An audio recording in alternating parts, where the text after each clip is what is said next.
Assalamualaikum warahmatullahi wabarakatuh. Perkenalkan, nama saya Fitri Andriani, MPM C1C021159. Dosen pembimbing Bapak Wisman MPD. Di sini saya akan menjelaskan materi tentang diksi. A. Pengertian diksi. Menurut Kamus Besar Bahasa Indonesia atau KBBI, diksi adalah pilihan kata yang tepat dan selaras dalam penggunaannya untuk mengungkapkan gagasan sehingga diperoleh efek tertentu seperti yang diharapkan.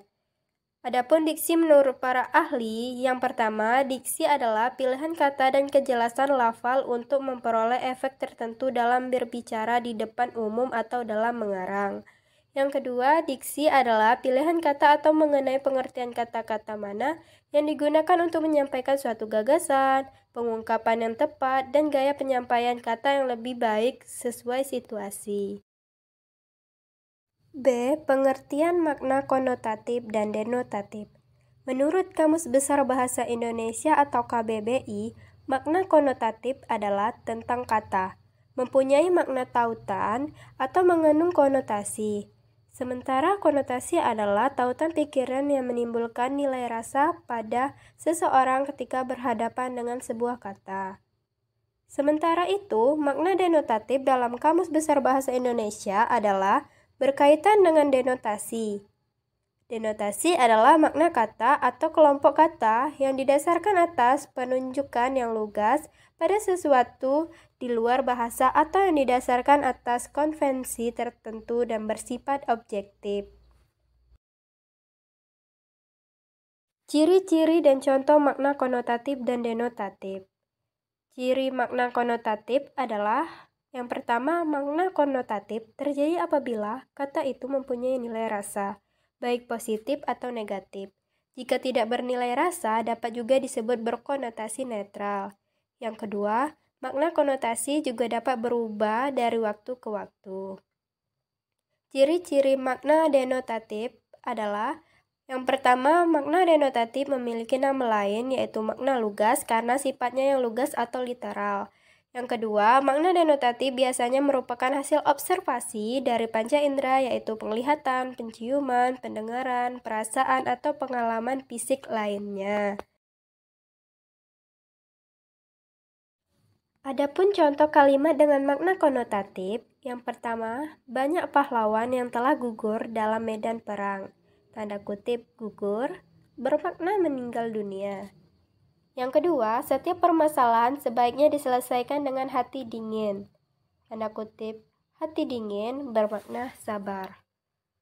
Adapun contoh kalimat dengan makna denotatif, yang pertama, jerapah memiliki leher yang panjang lebih panjang dari leher hewan rata-rata. Yang kedua, duduklah dengan posisi yang benar agar tulang punggung tidak menjadi rusak karena bengkok. C. Kata umum dan kata khusus. Kata umum adalah kata-kata yang memiliki makna dan cakupan pemakaian yang lebih luas. Kata-kata yang termasuk dalam kata umum disebut dengan hipernim. Sedangkan kata khusus adalah kata-kata yang ruang lingkup dan cakupan maknanya lebih sempit atau disebut juga dengan hiponim. Contoh kata umum dan kata khusus. Kata umum melihat. Kata khusus menengok, menyaksikan, melirik, memandang, mengamati, dan memperhatikan.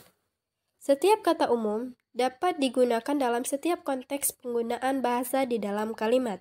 Sedangkan kata khusus hanya digunakan dalam konteks-konteks kalimat tertentu. Dengan kata lain, kata khusus tidak bisa sembarangan digunakan pada kalimat. Oleh karena itu, pemilihan kata atau diksi dalam kata khusus sangat penting untuk diperhatikan. D. Kata konkret dan abstrak. Pertama, pengertian kata konkret. Dalam Kamus Besar Bahasa Indonesia, konkret adalah benar ada atau berwujud nyata. Sementara konkret secara umum adalah kata yang memiliki makna acuan, objek yang bisa dilihat, dirasakan, didengar, dan dicium oleh panca indera. Contoh kata konkret, Yang pertama, sepeda motor, lemari, makanan, dan gitar. Contoh kata konkret pada kalimat. Yang pertama, lapangan sepak bola milik Kampung Pelangi sangat besar dan luas. Yang kedua, gitar yang dibawa vokalis band yang ada di festival musik sangat bagus dan merdu.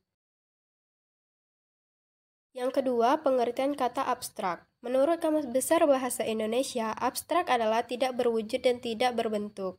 Sedangkan berdasarkan pengertian umum, kata abstrak adalah kata yang mempunyai acuan berupa pengertian atau teori konsep, di mana di dalamnya abstrak harus ada pemahaman dan pengetahuan karena karakteristiknya yang tidak berbentuk. Kata-kata abstrak biasanya digunakan untuk menuangkan pemikiran yang ada dalam sebuah tulisan atau pidato. Contoh kata abstrak yaitu indah, bebas, semangat, dan bahagia. Adapun contoh kata abstrak pada kalimat, yang pertama, Gunung Merbabu sangat dekat dengan Gunung Sumbing yang bila dilihat dari jauh akan terasa sangat indah. Yang kedua, semangat tim sepak bola dari kesebelasan Inggris patut ditiru saat mengalahkan Belanda. Sinonim. Sinonim adalah beberapa kata yang mempunyai arti sama atau hampir sama. Sinonim disebut juga padan kata.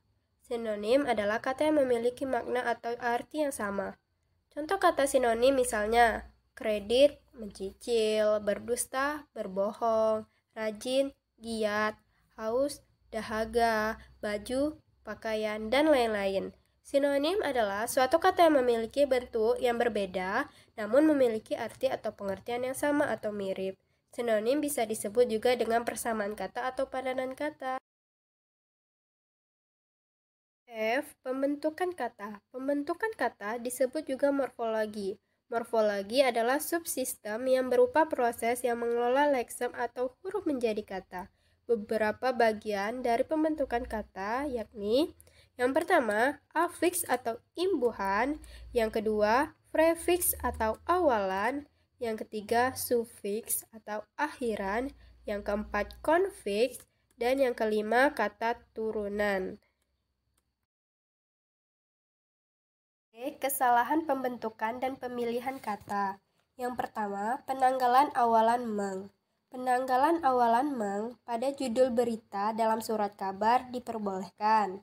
Namun, dalam teks beritanya, awalan meng harus eksplisit. Contohnya, Amerika Serikat luncurkan pesawat bolak-balik Kolombia. Itu salah.